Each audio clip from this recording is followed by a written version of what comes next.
Halo, selamat pagi. Saat ini Anda menyaksikan Berita Banten bersama saya Rusdi Maulana. Sejumlah informasi aktual dan menarik akan kami hadirkan untuk Anda. Dan berikut 3 berita utama pagi hari ini. Puluhan kali merampok, 4 pelaku ditangkap polisi.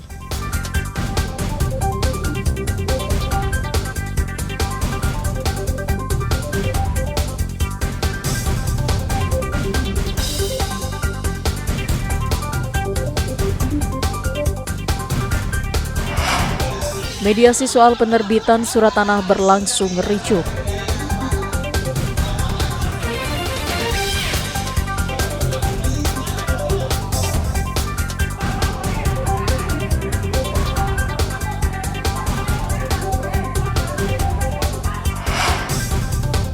Miskin listrik di tengah belasan PLTU pemasok Jawa Bali.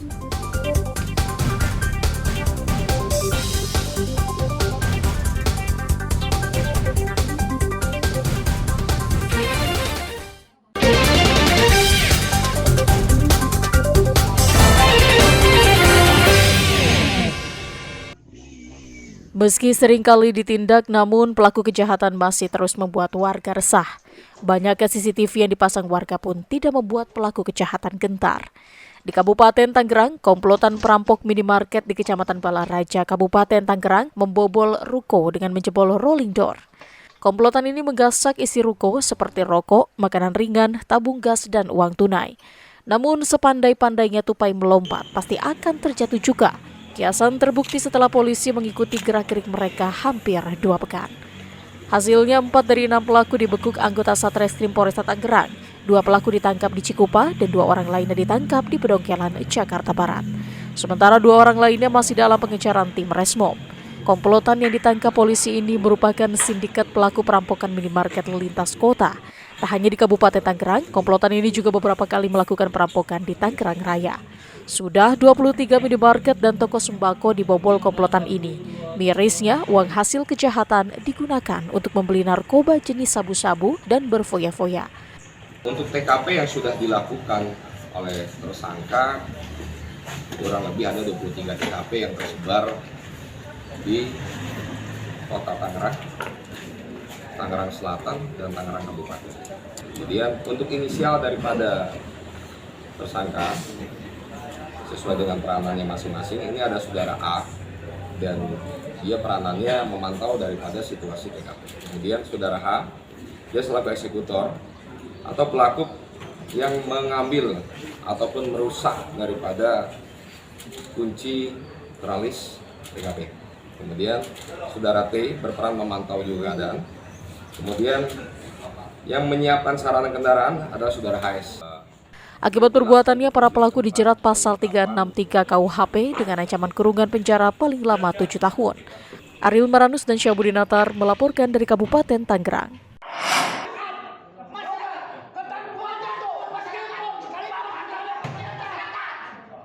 Tuntutan penerbitan sertifikat tanah tidak ditanggapi Dewan. Sejumlah warga yang tengah mediasi melakukan walkout. Warga mempertanyakan anggota DPRD Kota Cilegon soal permasalahan sertifikat tanah yang tidak diterbitkan Kantor Badan Pertanahan Nasional Cilegon. Pada saat mediasi berlangsung, sempat terjadi cekcok antara warga dan anggota Dewan, bahkan sempat ada pengusiran warga Medaksa dari ruangan oleh Komisi 3 DPRD. Dewan apa namanya ini? Ini rumah rakyat. Dewan itu perwakilan masyarakat, perwakilan rakyat. Tokoh masyarakat Medaksa Ali Rusdin mengatakan, pengusiran ini terjadi lantaran warga meminta penerbitan sertifikat tanah yang merupakan haknya. Namun di atas lahan tersebut berdiri salah satu perusahaan milik BUMN sehingga terjadi pengusiran.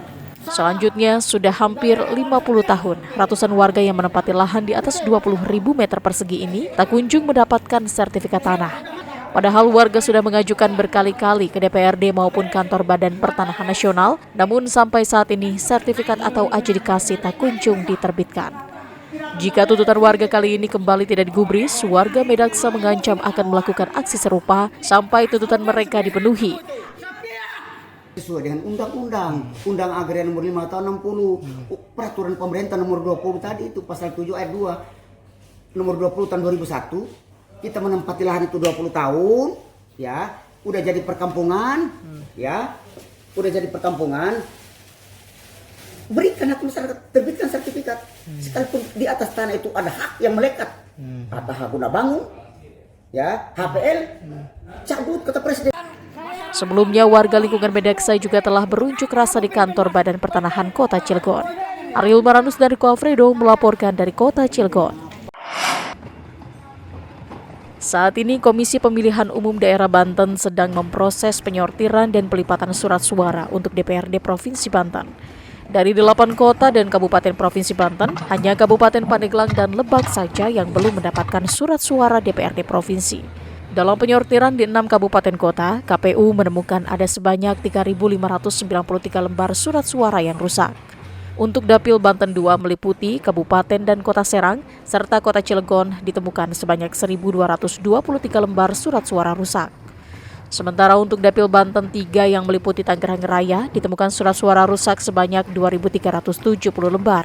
Kerusakan yang ditemukan diantaranya warga yang salah dan buram, sobek, dan berlubang.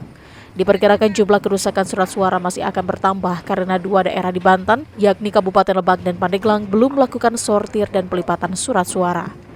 Ribuan surat suara yang mengalami kerusakan ini rencananya akan segera dikembalikan kepada penyedia untuk diganti dengan surat suara baru. Kan yang di Serang untuk Banten 2 itu kan ditemukan 1.223, untuk Banten 3-nya 2.370, itu yang masuk kategori rusak ya, dan itu sudah dilakukan proses untuk disampaikan kepada penyedia agar dilakukan pergantian. Kalau jenis kerusakannya seperti apa aja, Bang? Ya seperti warna penanda, warna penanda surat suara juga tidak jelas, misalkan kan tidak sesuai dengan jenis pemilihan. Ya harusnya kan warna biru, ini kan ada warna yang sedikit keunguan, termasuk juga ada yang robek, ya, termasuk juga ada kena tinta, nomor partai dan calonnya. Dan saya kira itu masuk kriteria yang tidak bisa digunakan ya.